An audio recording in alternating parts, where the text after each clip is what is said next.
Good afternoon, Kenya. This is Kenya News Alert. Welcome to our middle Sema Nasi show, where you speak to us as we speak to you.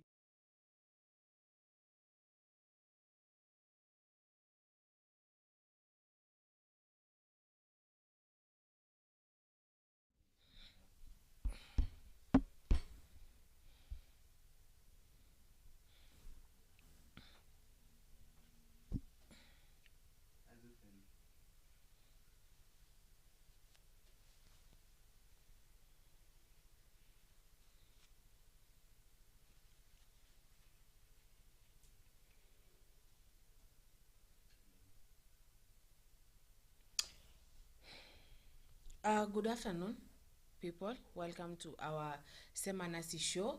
I am your host Zulfa, and today is on the 9th of April. Yes. So Tilda, how you feeling? I'm good. Good afternoon. Good afternoon, guys. I think you're good. Mimi nimekuwa poa. My break it was just awesome. Nakunywa chai, at least ndaacha kuyonioni sasa. At least niko better. I thank God. Haya. Kuna huyu mkaka mwingine, lakini sasa tukianzaje yeye ndo anaanza kufanya shughuli fulani. Si ndio? So Vihiga leaders against Kalonzo, Musyoka. Okay? So they said that basically antumwa na shetani. What do you think about that? Vihiga tunakuanga hivyo. Lazima tuchokoze. Yani, let me say Vihiga huwa wanaongea tu hivyo. Wakiona umeanza kubehave weird, actually.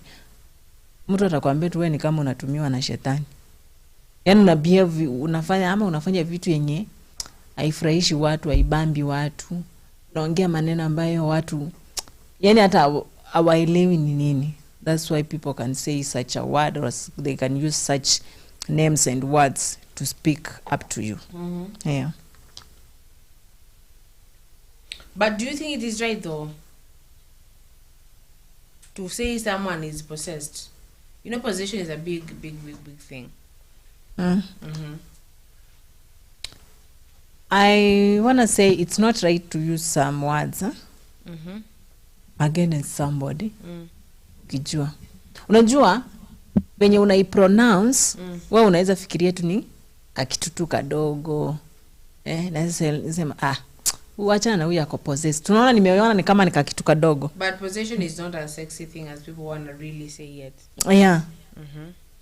Unasema tu ni kajina tu hivi, yani ni kama ameniambia tu we kumbafu ama we mjinga. Yani akili yake inamwambia tu ni kama, lakini it's a big word to use to somebody. Unajua mtu possessed venye anakaa. You don't know how a possessed person is anakaa. Mtu possessed anakaanga very funny. Tena hata uwezi tamani akue karibu na wewe, uwezi tamani hata umuone, uwezi tamani yani. Guys, that's a very big word to use. But maybe there's something that made these people spoke about that wakisema ako possessed. Maybe waliona kitu yenye kwa weird kwake ndio wakasema hiyo word. Wacha mbele tuambie. Nini? Niwaambie nini Zulfa? Oh, thank you so much guys. I welcome you once again. Zulfa ananingisha hata before alikataa kunipea nafasi mzuri ya kujiintroduce, anataka nijibu tu. Anyway, according to the information they have right now, kwanza I don't think whether kuna mtu mwenye anafaa kukua kama nini, kama jambo la kushtua kidogo kuhusiana na hiyo issue. But the fact is everybody has got his or her own opinion yenye inahusiana na nini, yenye inahusiana na hiyo issue ya I.E.B.C. Maybe this guy could see that there are some biased strategies zenye zimekuwa followed to choose those leaders. It is the right time for the person to go and make it be right maybe mahali ana feel like ni kama hiyo kitu ijafanywa in a good way. Kumbuka maybe yeye ni presidential candidate, anaelewa vizuri sana like kuna mahali hao watu wameweka pila yenye inakaa so weak na hiyo pila inafaa ikuwe so strong. So the act of going to in fact going against the I.E.B.C selections zenye zilifanywa, it is a rightful decision anyone could do. So Vihiga members not members, leaders who are against the Kalonzo to an extent wanasema eti anashirikiana na shetani, hayo ni matusi mabaya sana. If possible they are supposed even to apologize to the nation. It is true. It is true. My sister, you cannot just come and take your simple and golden chance before the audience and say that wengine wametumwa na shetani. Wewe ulikuwa wapi akitumwa na shetani? Na uliona huyo shetani alikuwa wapi? Na huyo shetani akuna sura gani mwenye alituma huyo? It is very wrong. He saw there is a mess somewhere, and at some point he wanted, if possible, that mess to be rectified. Why can't you go and address that person? Tell the person that this is not right. Ama ni aje? Yes. Yeah, this is not right. Hiyo issue yenye umeraise umepeleka sijui ni wapi, sijui ni kotini ama ni wapi, you don't need to do what? You don't need to do it because it is not right. Kuliko unaanza kusema ati mtu ametuma na shetani sijui nini. Why are you doing that? Take your time to listen to this guy. Alafu at least mpate the full information yenye inahusiana na nini na hiyo issue ya I.E.B.C. At least yawaambie the more reason which maybe drove the person maybe to raise a bill, not a bill but to file a case. Kama ni case asha file ama kama ni go against huyo mtu awaeleze the more reason ameenda against. Mimi nachukia kitu inaitwa vivu. The moment ninaona mtu ana drag, nina feel vibaya sana. Na ni rahisi sana tukosane na mtu.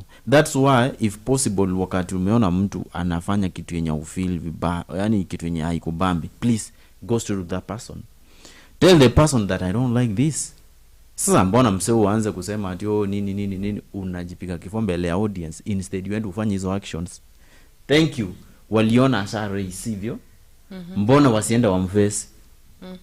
Wamwambie aje we don't like this whatever you are trying to do. Sasa wanamuaddress through the audience, and so what? Vihiga leaders, be serious at once. We know very well that you are good people, but there are many ways you guys you can follow and use to do what? To make everything go right. Actually, there's that clip, if the producer would play it, of Kalonzo wakisema hivyo, sababu tusikue tumisquote watu.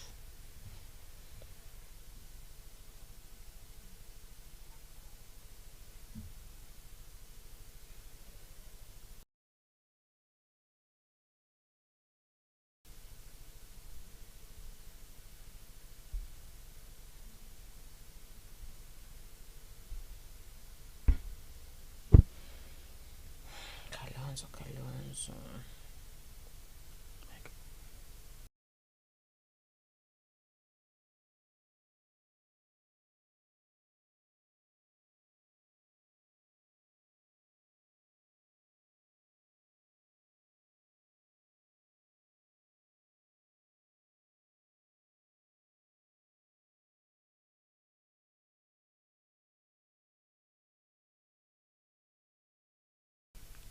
There is okay, as we wait for the video to be played.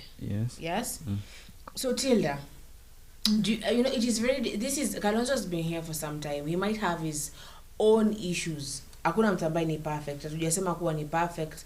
So it is disrespectful, as Felix has said. It is very, very, very, very disrespectful. Yes. So what would you say about the entire thing? Wewe according to your own. Hainu kwambia kweli, it's hiyo wamemkosea heshima for the first thing that anyone knows, alikosewa heshima. But we wanna know what was the main reason ikafikia mpaka akaanza kuambiwa such thing.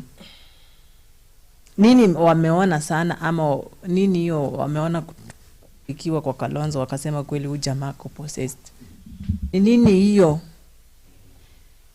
yenye wanafikiria inaweza kuwa imefanya Kalonzo akakuwa possessed? You know, unajua hao watu ambao I think they support Mr. Ruto. There are people who support Ruto. And you know right now, hata Sifuna alisema Kalonzo so... Okay, actually Sifuna said Kalonzo is not the opposition leader. And I did not get that because Kalonzo himself said that they are the opposition leader. Nilikwambia Zulfa. Unaona ukikaa chini vizuri, uanze kufuatilia our politicians. Utabaki tu umehang. Cause utafuatilia, the more una think ni opposition, the more ako kwa government. Sasa unakosa kuelewa kwani ni ako wapi. Yaani niko huku lakini si yuko huko, niko hapa. Ukifikiria ako outside the country, kumbe ako Kenya bado. Yaani kuna certain game wanacheza that we people can't understand somehow. Ana hatuwezi get ni nini nafanyika. So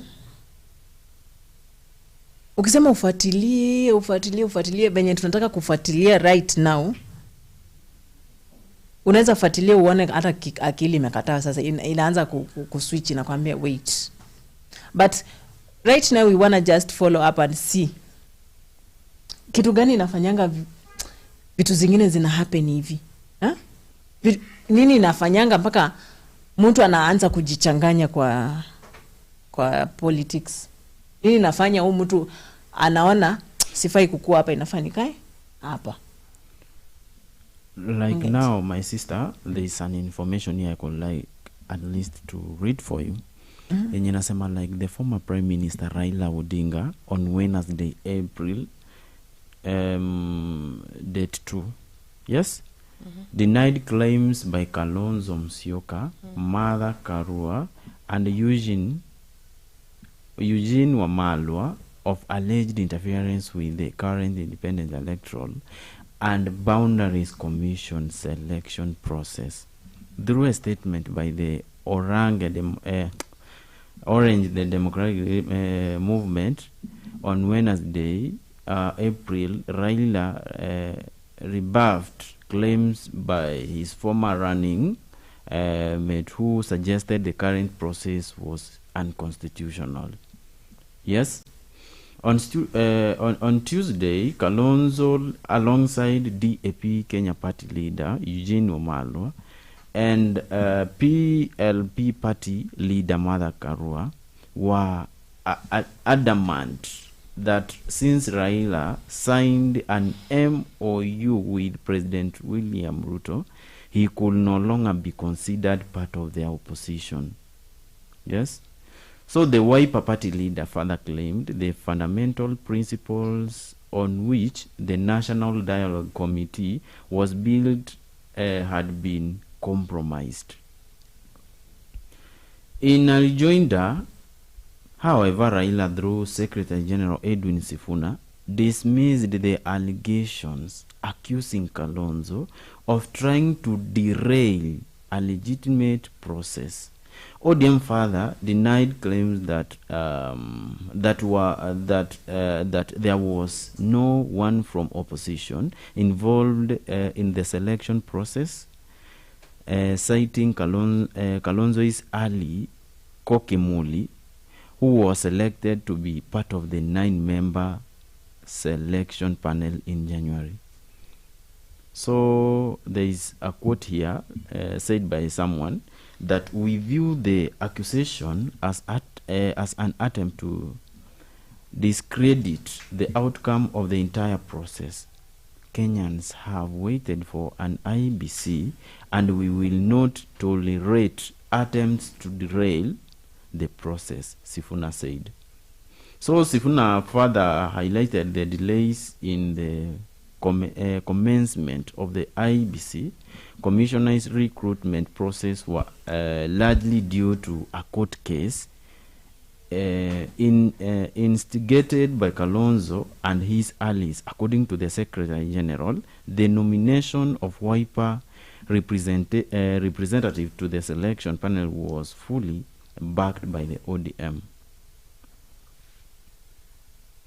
But Kalonzo on Monday said the principle of consultation and concurrence would apply once the selection process was complete and his team was ready to move to court. We are watching very closely, Kalonzo. We are not sleeping on this matter. It is an issue that concerns all Kenyans and cannot be controlled by one side alone. If that happens, both Kenyans and the world will see that this is William Ruto's commission and we cannot allow that, the Wiper Party leader warned. According to this information, already the Wiper Party leader Kalonzo Musyoka is not in agreement with the current I.E.B.C panel. And at some point we see that the moment they are going to declare that they are the people who are going to run the I.E.B.C services, then they are going to avail in court with a claim that this is our President Ruto's what? Panel, but not an I.E.B.C.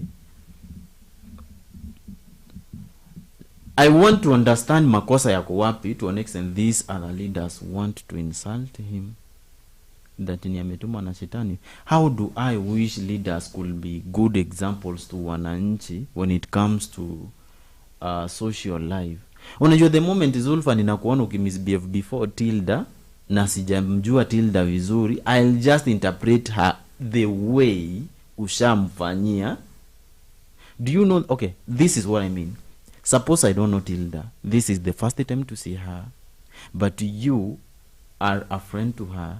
The way you are going to treat her, the way you are going to handle her before me, first sight, that will be the moment I also maybe going to switch my mind to start interpreting her the way you displayed her to me. So that is how you go on with life. Unanielewa? I'm telling you. Oh, am it you who does that? That is the way many do. No. Ni wachache sana. Then that shows you how you are. No, I'll just judge so if you you. See someone rape someone, you're gonna go rape them because that person has raped that person. No, you na umeipeleka huko to another dimension. That is how Let me ask you. Or you see someone, they treat men vibaya, but they treat women vibaya. You start treating those women vibaya because this person is treating. Then that shows that you have wale ambao wana inaita kwaje na group hiyo. Kujes cloud. No. I forget the name. So, peer pressure. You have peer pressure. So, because I might see someone call you a certain name and they'll call you that name because we don't know each other that way. Yes, but the point you're trying to make is that these leaders should know they are there. Pale mbele ambapo tunaangalia. Unajua unaambia ukiwa pale mbele if you're a public figure, you are kioo cha jamii. Everything you do is like we are looking at you and we see that. That's why those women would tell Karen Nyamu, do not do that. Do not do that. Yes? This is what I'm trying to say. Zulfa, the way I respect you, and maybe you tell me, Felix, I want you to come to say hi at my place. I'll just come. Suddenly, ikwe by chance nipate ukiambia mtu aje, tafadhali, I don't want to see you here because you know what you want to do. That will be the moment I'll take that caution too. The moment I'll see that person, I'll just interpret that person that you want to do something that maybe Zulfa understands better than I do. So this is what I want you to understand. The way leaders do display their aspects publicly, that will be the way people will start to imitate them. Nataka nikuulize swali. I want you to figure out a situation whereby somebody is well respected, to an extent somebody cannot be mentioned in any negative way, for example, the president, despite the law. Sawa? Watu wanaheshimu law sana, to an extent at some point they could do according to the law. Hata kama yule mwenye hajasoma law na akaielewa hii law, are you sure that the person is not going to do the same thing as other leaders are doing? Watajaribu kuimitate. That's why I'm seriously warning those guys, not warning because I have no mandate. I'm just requesting them, if possible, they make the use of good and respectful language to be part of their life, for the better being of the other of the young people maybe who are their followers. My sister, kuna watu wenye hawawana time ya kwenda kufanya upelelezi wa kujua yenyewe mtu ni mbaya anatembea na shetani vile watu wanasema. Kuna mwenye yeye vile ameisikia na hapo ni hivyo, na utasikia akisema mtu fulani anatembea na shetani. These are not the kind of languages we really need to use when it comes to public matters. Wacha huyu mtu aenda amfesi amuulizaje, ke ndugu, are you good? Yes, I have heard you raise this issue. What is the problem? Yes? Jamaa aseme hapana, ni hivi na hivi na hivi, and I don't like what you are trying to do because you are exaggerating. Kama umeona panel imechaguliwa na iko sawa, sasa what is the main reason of you maybe raising some issues? Wa discuss wao kwa wenyewe kama kuna solution. Sasa akianza kuaddress watu huko, yes, akianza kuaddress watu huko, akiwaambia like vile maybe huyo mtu anatembea na shetani, sasa hivyo hiyo message imemfikia kwa njia mzuri yenye inaweza leta solution, ama ndio wanamtrigger zaidi? But I think these people just speak, yes? These leaders just speak. Tafadhali tunaweza sikia hiyo nini, hiyo inaitwaje, hiyo video tafadhali Mr. Producer.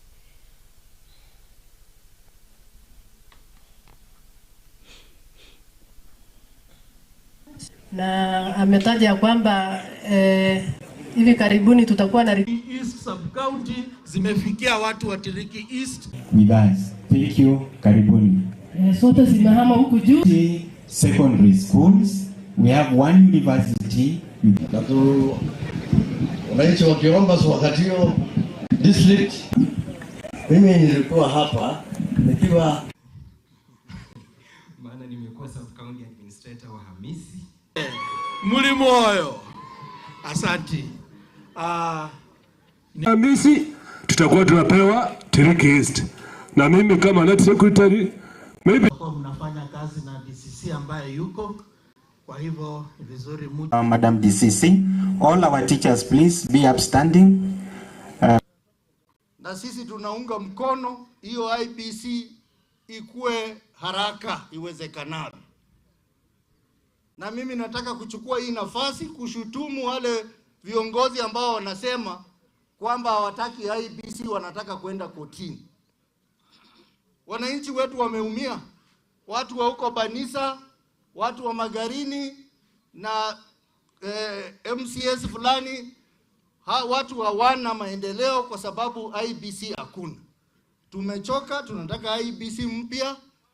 I.E.B.C kikuja, ikiwezekana wafanye mambo ya boundary review, na wakati wa boundary review sisi wote tutaungana tuunge mkono Watiriki wapate constituency ingine ya pili. Alafu tunaomba kuna I.E.B.C, ingawa kuna watu wengine shetani anawatumia wanakimbia kotini, sisi tunataka I.E.B.C ingie haraka. Tiriki East wakuwe na mbunge wao, kule Tiriki West wakuwe na mbunge wao. Tukuwe na wabunge wangapi? Wawili. One is to thank the President of the Republic of Kenya, ambaye yeye amefanya mpaka watu wa Tiriki East tumepata sub county. Situpigie makofi jameni. And we want to promise Mr. Ruto, we shall vote for you come 2027. Kipigania sana hii sub county kuje, sababu wamekuwa wakiandika watu kwa county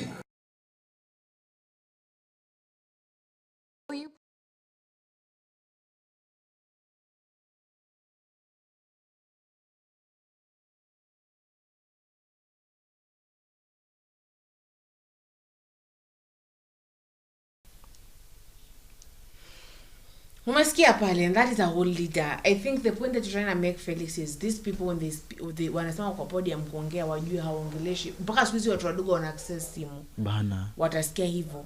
You know kitambo we said kitambo we didn't used to have like media karibu with us. We said radio ilikuwa kwa chief na unapata ni chief anakuja kutuambia information ama we gather around chief. So it is failing us when these leaders do these kind of things. You stand and you talk vitu fulani. No, that is not good. That is not good. Okay, so Tilda, kipenzi changu, umemsikiza yule leader kutoka kwenu, unaweza mwambia aje yule leader? What I wanna say is sometimes you're gonna just have to watch our mouth, watch our tongues, and listen to what we are saying before we say it.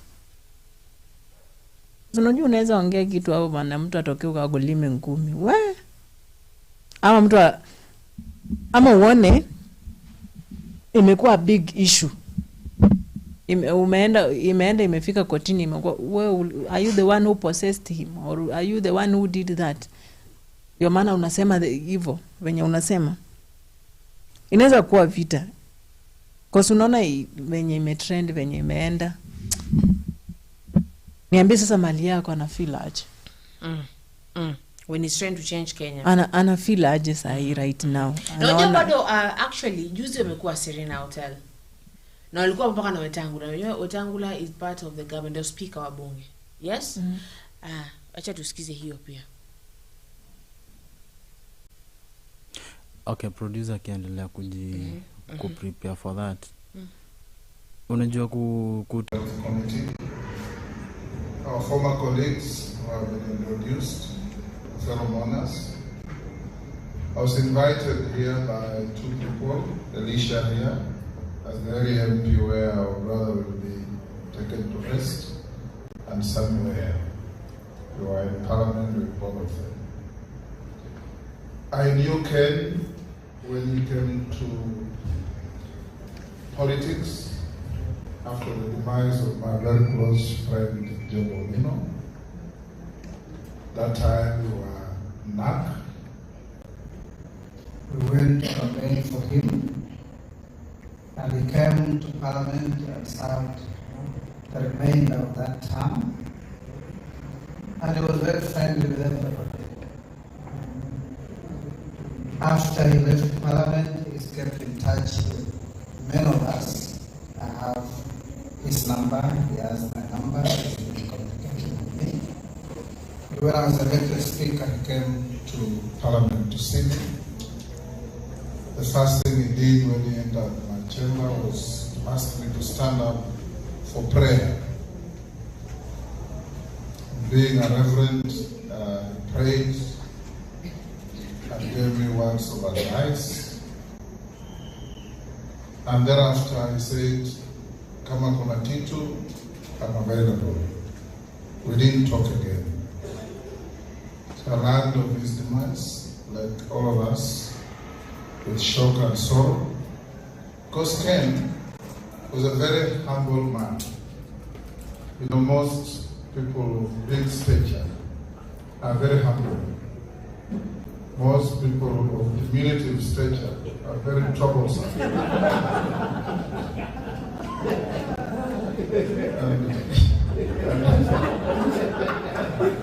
I'm not casting on anybody, but Ken was certainly a very gentle giant. He had a smile for everybody, a word of advice for everybody, and when Elisha came to ask me to give him room to eulogize him on the floor, I called for his file, and I could not see anything. You know, normally in Parliament, even when you are sent out for misconduct, it's entered in your file. When you become troublesome and you're warned by the speaker, it's entered in your file. Ken did not have any such entry in his file. Mr. Funa, you probably don't know, there are people in that house whose duty is just to do that. They keep your files very active all through. And I'm sure I can't say the same of my nephew, the former member for Malawi, because he was kicked out of the house a number of times when we were with him. So we come here, Mama, and all our colleagues, to support the family and to mourn our friends. You know, in this country, we have all gone the whole cycle. There's not a single politician in Kenya today who has never worked with the next politician. We have all worked together at one time or another. And the correct phraseology still is noisy, messy, and with casualties. You missed it. We have all worked together. We worked for the past 10 years of the last 2 terms. Kalonzo and our brother Raila were sniffing tear gas. One time, Kalonzo, you remember, we lost our shoes on City Hall Way. And you and I went home each with one shoe in one leg, and the other shoe was gone. And all these things are what makes the interesting history of our country. Because after going through all this, we regroup and realize that we have a country to live with, a country to protect, a country to look after, and a people to guide. And that's what leaders are there for.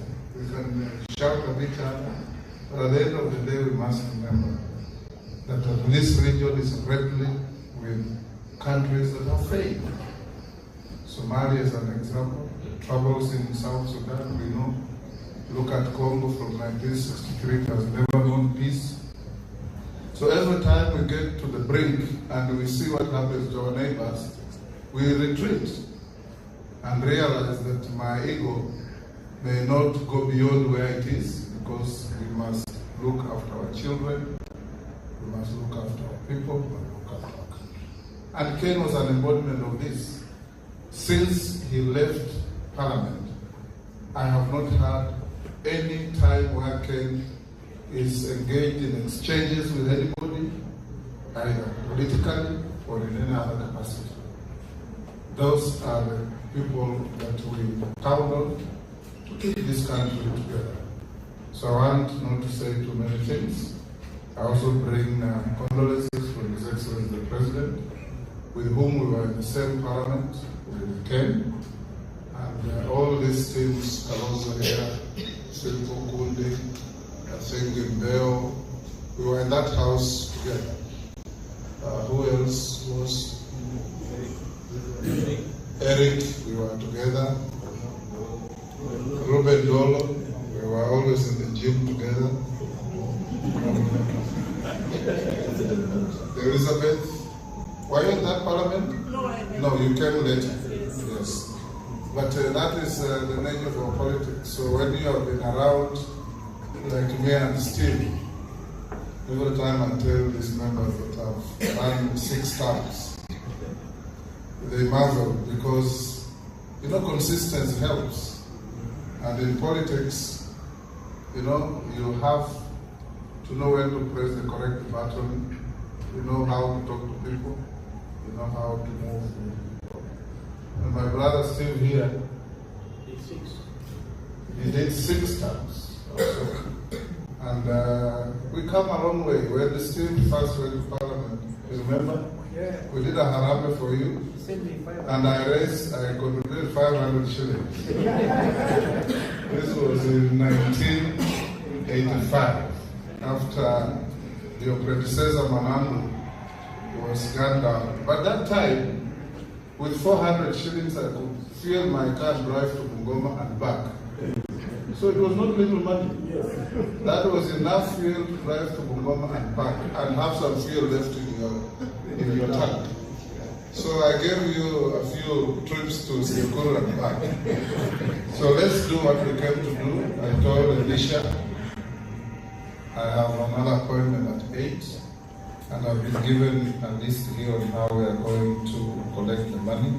But Mama, as I finish, please, the Bible says, there is one man out there who is the father of the fatherless and who is the protector of widows. The Lord Jesus Christ. Believe him, pull your children together, create a family of Nyagudi, and God will protect you. Even Jesus said, look at the birds of the air. They have no granaries, they have no farms, they have no nothing, but they are so happy they sing from morning to evening. Why? Because God protects them. And God will give you that protection. And this is a journey for all of us. I just came from marrying my mother. She was old, but you know, when it arrives at your doorstep, people will tell you death is normal, death is usual, hii ni ya kawaida, ikikufikia si kawaida. It is something strange that has knocked on your door. So let's quickly do what we came to do. Normally, when we do our best, we run through the rows, but I've been given a list. So when we call you, please come forward.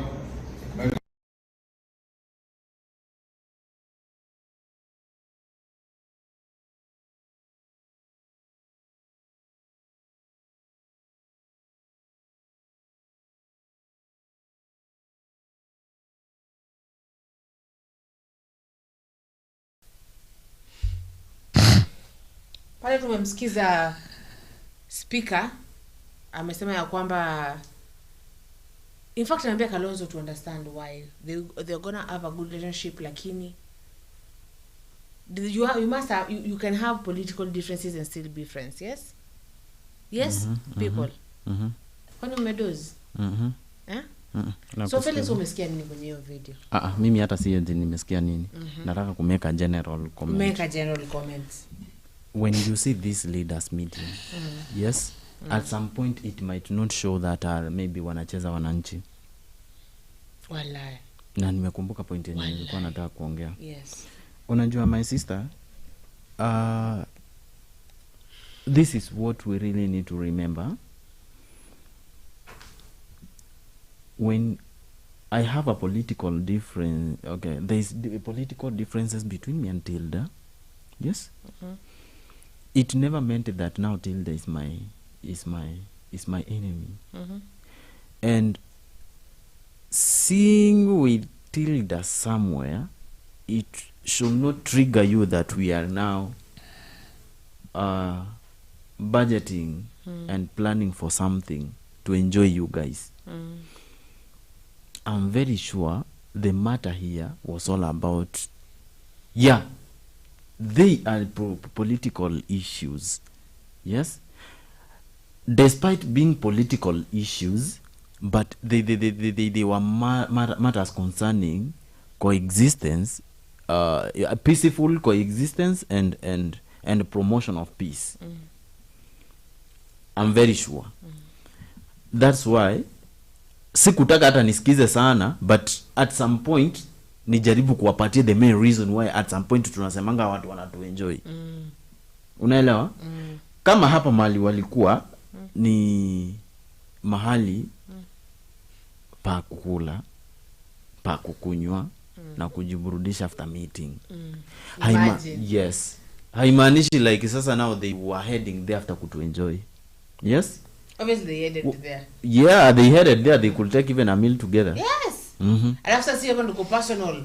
Hapa unajiona Felix na support wetani wa like wewe kwenda. Ndio unaona support Kalonzo and these people eat together. These people dine together. Ni ile sasa wana differ when it comes to ideologies.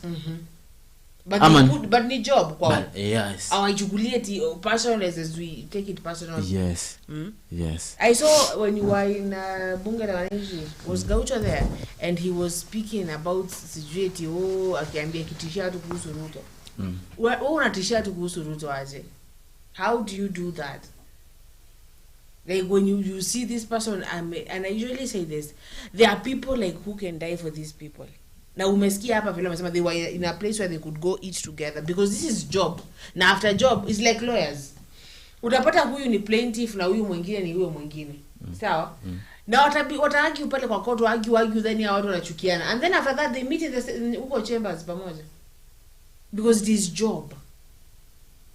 Felix unaweza kukosana hapa mbele ya kamera because umesema kitu yenye mimi nadifa nayo, ama Tila tukosana because hivyo, but after this we shall go eat lunch together.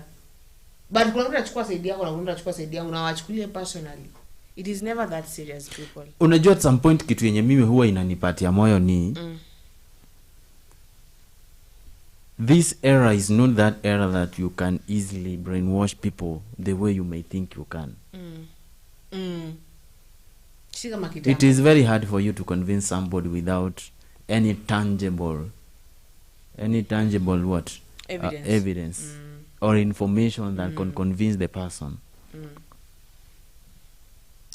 I really appreciate those leaders who are there, but don't use that advantage to exploit our trust. Jani afadhali nimpende yule shetani mwenye ninamjua kuliko malaika mwenye sijamtambua vizuri. I remember 5 to 6 days back I was somewhere with a very prominent leader by the name Kabogo. I saw him somewhere where the president was launching a certain project.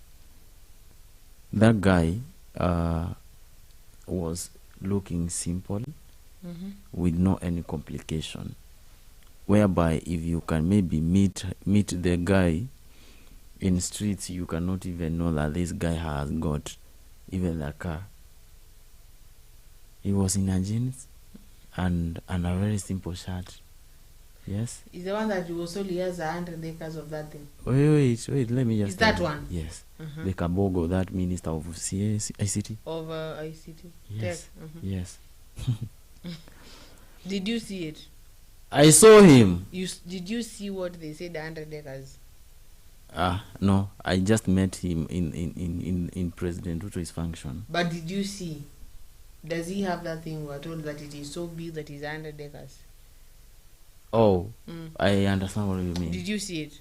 He was in a cab. I think that is hiding the 100 acres. Zulfa ni mchokozi. No, I'm just asking. So I was giving them physically. Maybe you saw it. I was giving an example of CS Kabogo. He was very, very, very simple and somebody with no word. You understand? How do I wish? How do I wish, if possible, yes, the way that guy could conduct himself before people, others to do the same. Ile majivuno, yale matusi yenye mtu anaweza rusha, tafadhali yakome. Unajua kitu yenye nililani kutoka kwa yule mzee, is that live in a simpler way, other things will just come. You don't need to be somebody who can shout here and there for maybe a show or for people to recognize that you exist. So this is my simple message to that person who could insult Kalonzo that ametumwa na shetani. You could give a different information, all the same information in a good way or different way, na watu wangekusikiza. Unaona? Si lazima ungetumia abusive language for you to be heard by people. Unaelewa? Wacha tuache show off. Wacha tuache show off. Everybody hakuna right ya kucomplain over anything yenye ana feel like hiki tu babana. Aya, another thing. Hii story yenye leaders wameenda kukutana huko kwa hoteli kuzungumzia mambo yao. Yes? You might not know what maybe they are trying to figure out for us as Kenyans. At some point, yes, of course they do enjoy us, yes. Lakini at some point huwa wanasaidia tena. Huwa wanasaidia. So it let us not just maybe judge these people the way we see but let us try to get deeper into details to understand what they do when they are together. Tusiwahi tuache ile narrative. Tuache ile narrative waje. Watu wanatuenjoy na utawapata kwa hoteli fulani wakiwa pamoja. Thank you. Hiyo pamoja walikuwa wanafanya nini? Walikuwa wanakunywa chai. Walikuwa wanakunywa chai. Hiyo chai walikuwa wanakunywa wakizungumzia nini? Nilisikia wakicheka. So vile ilikuwa kitu mzuri. Ulisikia wakicheka. Sisi tunapigana. After kucheka, what was the point there? These people are not enemies. Do you know that? They are not enemies. But hii narrative yenye unapata watu wanafanya like ni kama watu ni they are evil, wanaweza fanya tupigane wao kuenda kukunywa chai. Ninataka watu waelewe hivi. Inaweza kuwa hivyo and at the same time inaweza kosa kuwa hivyo. Wanaweza kukutana huko ukiulizana maswali, bro, ni nini bana? Wakicheka normal, but wanaulizana maswali serious. Unaelewa? So leaders, now that you are leaders, remember that you have got many role models. Wewe mwenye uliwini MCA, ukawini MP, ukawini governor, senator, women rep or other seat. Remember that you have got people who see you as their role model. The kind of language you use, the kind of language you address the public with, the kind of language you use to address the nation. Yes, it is the same language that those people who are your followers will start imitating you with. Let us be very careful. Tilda. The same too. What Felix is saying. Unajua, take politics zinakuwa, yani inakuwa ni kama burden kwetu.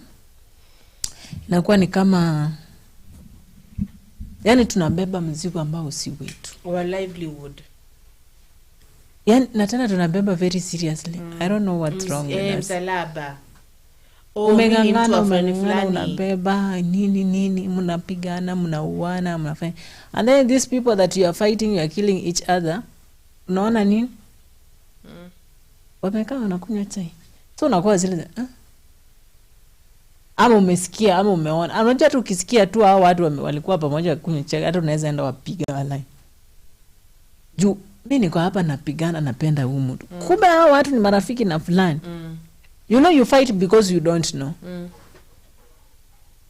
But Kenyans, let's just be on one thing. Yomana yesterday said Zulfa, inafaa, when we vote, hiyo inakuanga ni mwaka moja ama ni hii mwaka ya mwisho ya president, siasa ndio tuende tupige kura. Ikuwe nini? Politics, tukishachagua kiongozi, tukishachagua president, hapo ndio siasa inafaa ishia. Hakuna vita, hakuna adui, hakuna sijui upinzani, sijui ni now we wanna move. So tumeka president ameketi kwa kiti kwa ofisini. Sasa kazi ifanye nini? Kazi iendelee. Lakini unajua sasa tusha apisha president. Kesho tunasikia sijui maandamano iko wapi, bado ni zile tu za campaign. Nani ameibiwa tu kwa campaign, tuna demonstrate. Demonstration tu ni campaign. Tuna campaign, tuna demonstrate juu ya nini? Si hizo politics tu. Hiyo ati nani ameibiwa nini. Na tushaamua huyu ni president, washamwapisha imeisha. Sasa ile wanamwapisha ndio tunasema twende. Why don't you react before tuweke huyu mtu hapo kwa ofisi? Yani kura is something that we should tufanya aje. Tukishapiga kura tumeweka watu ofisini, ni kura zimeishia hapo. Bora tu umeona president ameshaapishwa. Ara si president ni every leader. Wacha nikwambia, unaona president, bora tu umeshaapisha president. Hakuna any political leader should do that. Yes. Ukipatikana we toka kwa ofisi kesho. Just to go. No, saa hiyo. Pack everything. Acha mpaka funguo za gari hapo kwa meza. Because that's why we did that your mwaka. Then now you're bringing it again. Why are you doing that? Right now we should be working. Right now we should be working for our people. Unajua tunampea watu ile nini? Ile morale ya kupiga midomo huku nje. So hawana time ya kufanya kazi, but wako na time ya kufanya nini? Ya kupiga mdomo huku nje. tukishapisha president wewe fanya hivi, enda ofisini, fanya kazi isonge mbele, campaign mungoje until the right time to make campaign. Like these 5 years Ruto is like ni kama tu campaigns zinaendelea. And we should respect each other. A leader should respect the other leader. President, you should respect wale wako chini yako, na pia wenye wako chini yako watarudisha hiyo respect. But tena pia ati juu nyinyi wote ni ma leader, you are earning sijui watu mnaanza kubebeana kiburi, mtu anainua mabega. Sasa ndio ameshafika. Unajua unafikanga tena unarudi tu nyuma. Ukicheza unarudi nyuma. When God blesses you, use that chance. Itumie vizuri. Na itumie kusaidia wengine, itumie kuinua wengine. At least we can work like one. I agree with you. Yeah, at least we can, yani tunaweza fanya, at least tunaweza ongea tufanye biashara pamoja. Lakini sasa mimi niko hapa chini bado napiga mdomo, waliibia Raila ama waliibia whoever. Lakini wewe uko huko juu ushafika. Unaona sasa wale wa huko chini sasa tena si watu. Hapana. Ukishafika hapo, juu hapo umeenda kufanya kazi na kusaidia wengine. Even if you come na uniambie Tilda, nimeona kuna ka space mahali pale, twende nikufix. Ama kuna kazi nataka usimamia hao vijana wafanye hii. At least unajua tunainuana. Si tuende tu wewe kazi yako ni kuchukua pesa kwa mfuko. By then ni ya Kenya Kwanza ni hivyo, si ndio? Walisema sijui nini lakini sioni iki happen. Yao ni kama pesa ndio iko kwa mfuko. So guys, let's just be so social with other people. Niliwaambia hawa politicians too. They'll fight here publicly, but privately they're meeting. So you can't know. Huwezi jua what is happening. Yes! You see someone like Omosh dying. Omosh alisema amekonda sababu eti baba alikuwa. Hata na Omosh na yeye sasa na yeye anakonda nini? Yeye na yeye anazidi, baada yako too much. Ako too much. Bale nilipia fare ya kuenda Addis Ababa. Asikuwa ametumia do yake kwenda kusupport eti baba. I do know it's not that every someone do not quote me and say it's not that rich and do people don't like that, yeah? But who paid for that?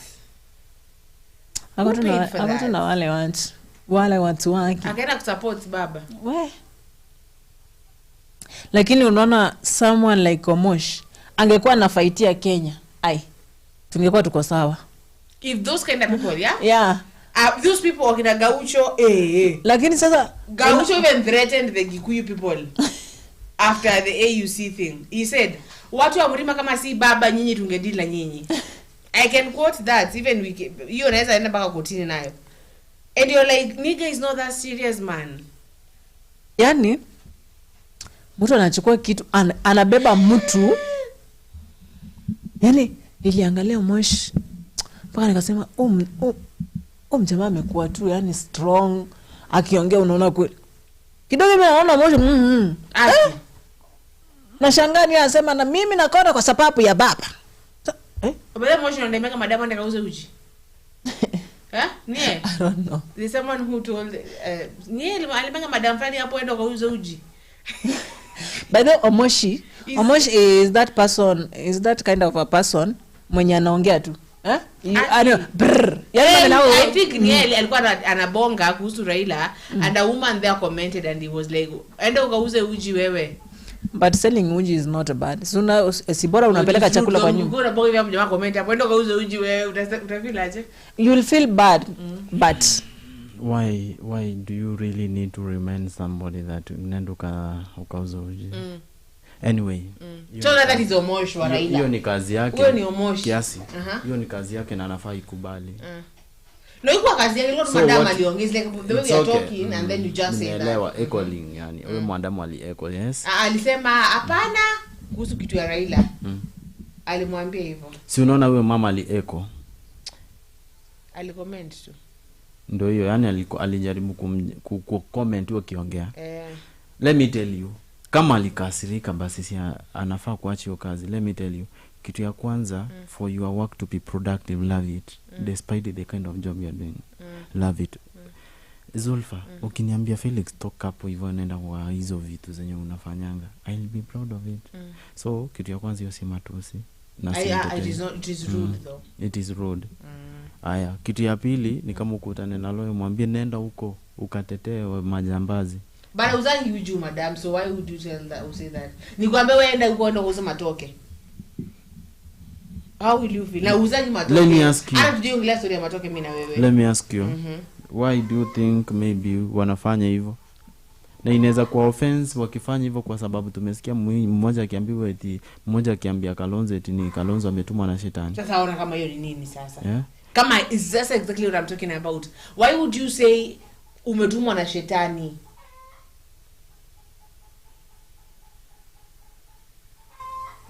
Why would you say something like that? Ama people just don't measure what they're saying now. They just talk. But inafaa kuwa na ile kitu mtu at least una watch which kind of words are you speaking in public. Sio ukuje tu anze kupayuka hapo. Ai we. It's not okay. Limit maneno yako. Kuna ile yenye unaweza mpata physically umwambie unajua wewe hivi na hivi na hii.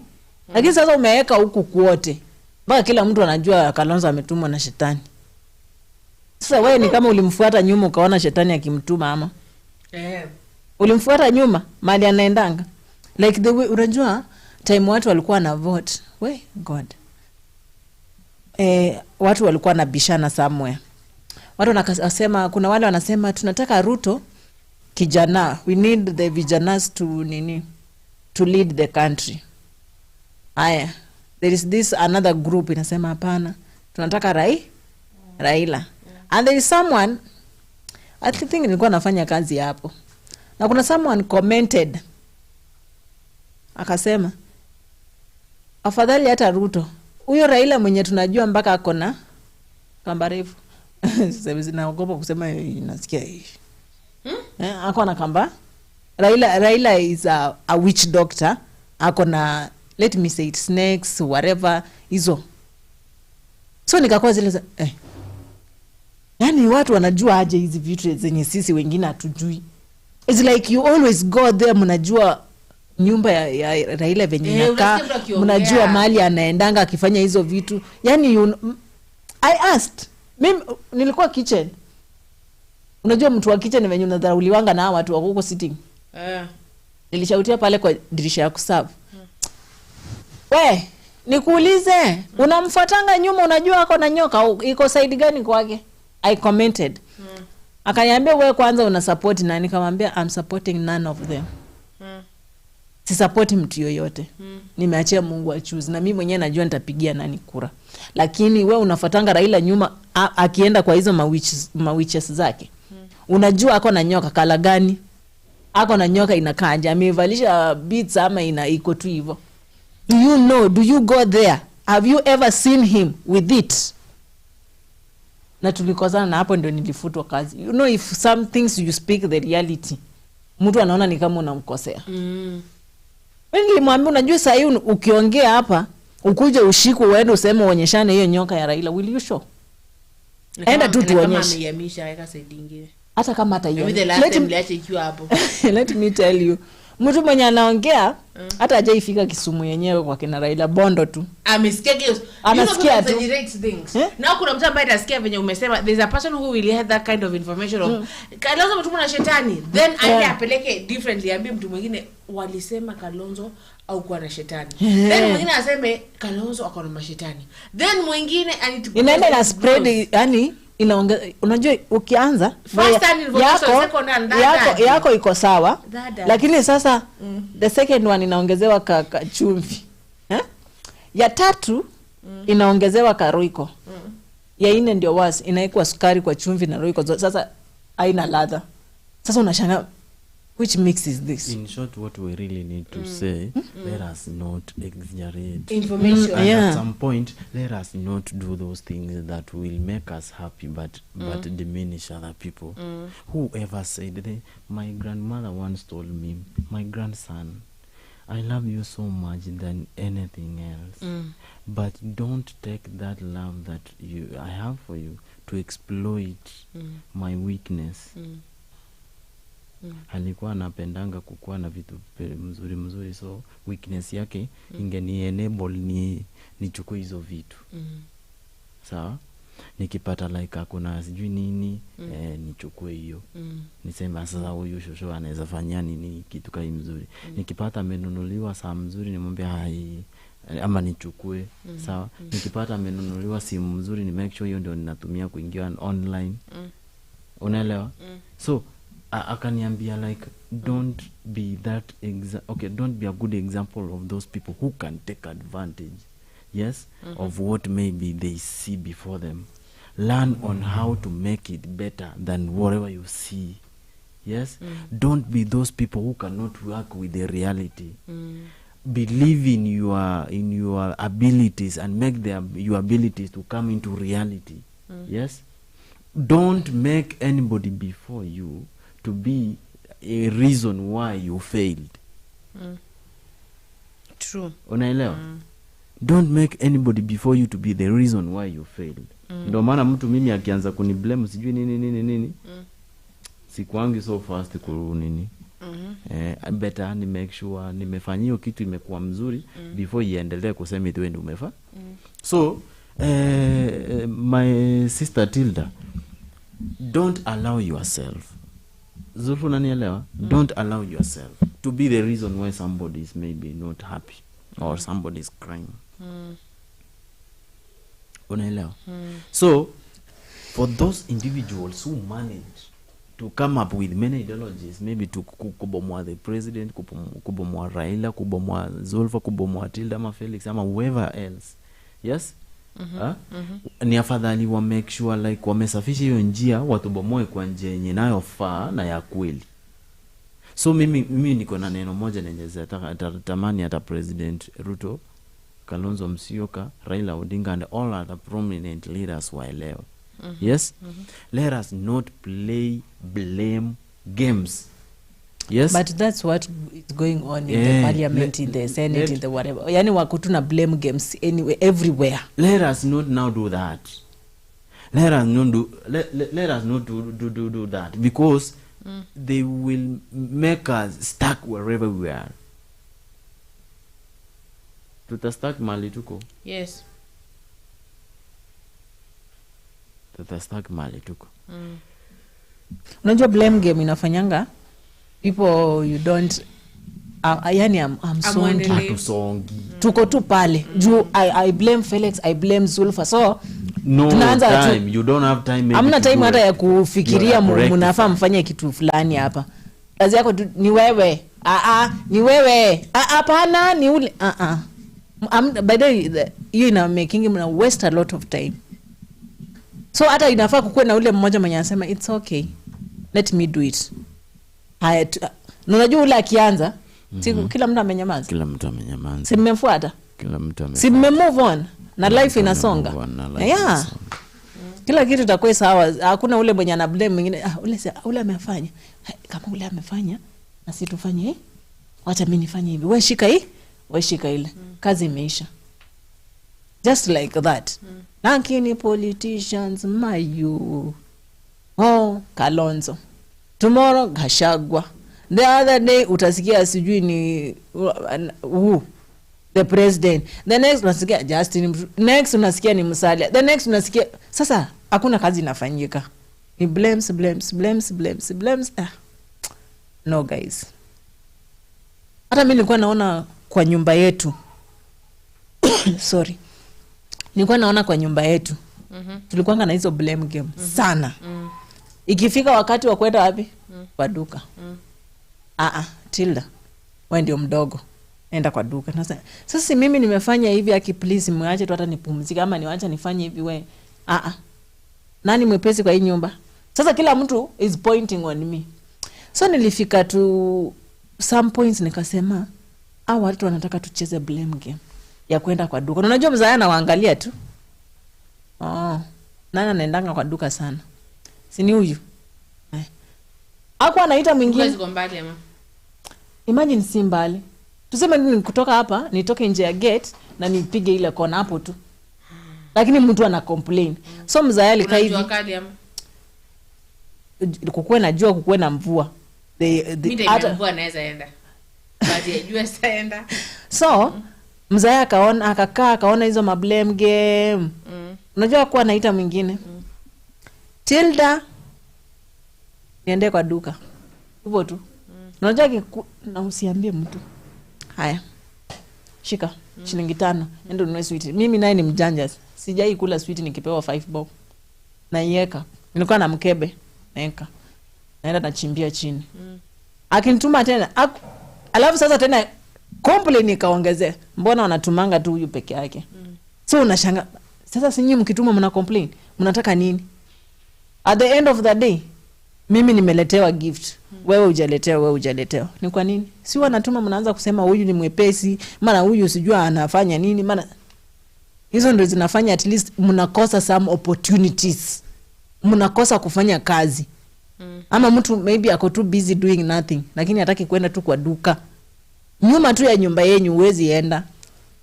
Hizi blame games zinafanyanga, some of us you can lack job. Some of us you can lack even hata heshima mtu atakosea heshima. Some of us unaweza piga blame game mpaka watu wanakuchukia tu. Watu hawakupendi. Wanaona huyu anapendanga kucomplain, kucheza game zingine zenye hakuna. So guys, I'm telling you just have to stop blame games. Tutakuwa sawa. Kenya itasonga mbele. They will just maybe drag us behind. Yeah, they will not give us an opportunity to exploit ourselves. Gypsy said Kenyans like complaining. Complain na blame game na kurushana. Nita nikupe wakati wa kuambia watu kitu. Sawa. Aki mimi ninapenda wa Kenya sana. More so all leaders from Vihiga. I love those leaders, and I cannot try maybe to bring any complaint against them beyond what I have already said. But when it comes to delivering their points, let them deliver their points in a good and respectful manner. You don't need to abuse somebody for you maybe to be recognized. You don't need to use abusive language for you to be recognized. What is now to be sent by Shetani? I think that leader should do what? Apologize to Kalonzo. Sasa yeye amesema Kalonzo ametuma na Shetani. Na yeye nani amemtuma akuje kuongesema Kalonzo ametuma na Shetani? You know, we can just stand and ask you. Nani yeye amekutuma ukuje kusema hivyo? Ama ni agent wa Shetani? Unaona hivyo venye blame games zinaendanga? Maybe sasa wewe ni agent wa Shetani amekutuma. Why are you saying ametumwa? Ama kicheo umekosa cheo huko sasa ndio unakuja ku open up. It's too late for you to complain and play game if what hizo games zenyu hapo. Please. Sai is time to work na tungoje 2026. Sai by the is too late. Sai imesonga sana, wakati umesonga, and time will never wait for you. Ati ilifaa nitengeneze let's use barabara because wanapenda barabara. Let's use barabara. Mimi ilifaa nijenge ile barabara February. Sasa February imeisha. Sasa unaona imeisha. Na uko na kazi nyingine unafaa ufanye pale mbele. Will you go back kutengeneza hiyo barabara yenye ilifaa utengeneze February? So unasonga mbele unaangalia zile. Na unajua we just come back and look, hujamaliza hii, hapo ndio unapata at least watu wako na gaps. Kazi ni nusu ama zingine hazijafanyika. Zingine hazijafanyika na wanasema wanafanya wanafanya kazi. So guys, we are good in that we should just right now work and forget about blame games, right?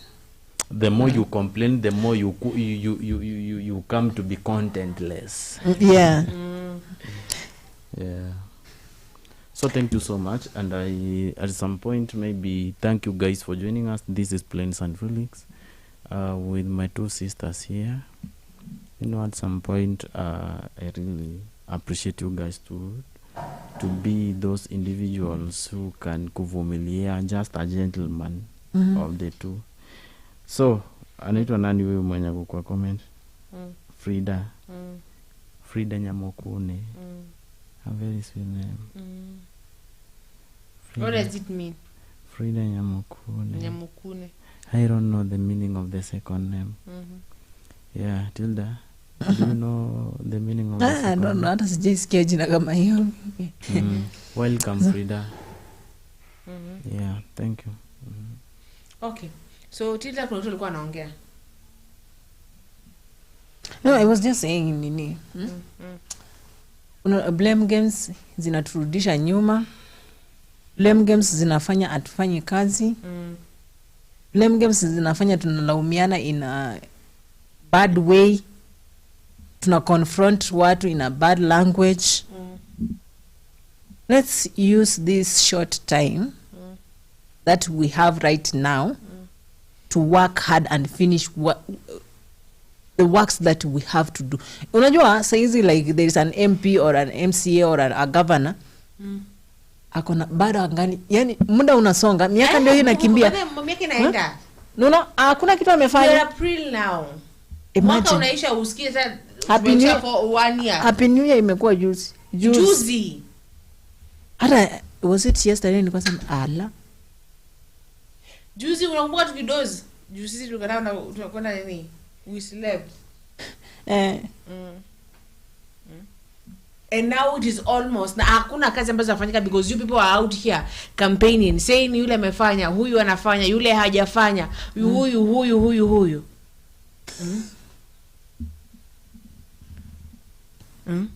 Mwaka unaisha. Unasonga. Hey, wadau we. Utapata 5 years imesha na hakuna kitu ambacho kimefanyika. Yeah. Mtu hata hajafikiria hata faili yake ijaanza kujazwa na mwaka umeisha. Imagine. Guys, sometimes wanacheka tunasema, "We Kenya." Tukiacha hizi blame games, tukiacha matusi, tukiacha campaign wakati watu washachusiwa, watu wako kwa ofisi na kazi iendelee. Man, tutakuwa tuko sawa kabisa. Yaani kazi itakuwa inasonga nywe. Barabara zitakuwa yani ndio tutacomplain zile vitu ndogo ndogo. Hiyo tu lazima binadamu atacomplain. You like it or not. Lazima. Lakini let's complain, at least hata mtu akicomplain anasema okay na hii simulita. Ndio tulitengenezewa lakini unajua tena hii inafaa. Unaona ameweka lakini. Meaning that there is something you've done. Na usifanye kitu kadogo kakatupenye kutusmailisha meno hapa bure, hakuna kitu ya maana unafanya. Fanya kazi tuone umefanya kazi. Hizo ni kura zetu ziko hapo. Na time yetu yenye tuli waste pale 4 to 6. Tunakuvotia and then you come and disappoint us. Do you think we had no usingizi to sleep? Or do you think we were not tired? You were tired. Washosho wanted to rest. At least waamke kitu saa 2. Wewe unaamsha mtu saa 10 wanaenda kupiga kura na anatoka kwa 6 ameshinda na njaa. So guys, thank you very much for joining us. This was Tilda in Kenya News Alert TV. Welcome again and again and again and again. Tell a friend of a friend to join us. Si tuko hapa kila siku. Hii ni ombea. Hata ukisikiza vizuri ni ombea. Ama nyinyi mnaonaje? Ni ombea ya wakina Ruto, kina Raila, akina Gachagua. Yani wao watu wenye wako pale wenye tulichoose, wenye tulivotia that early in the morning. So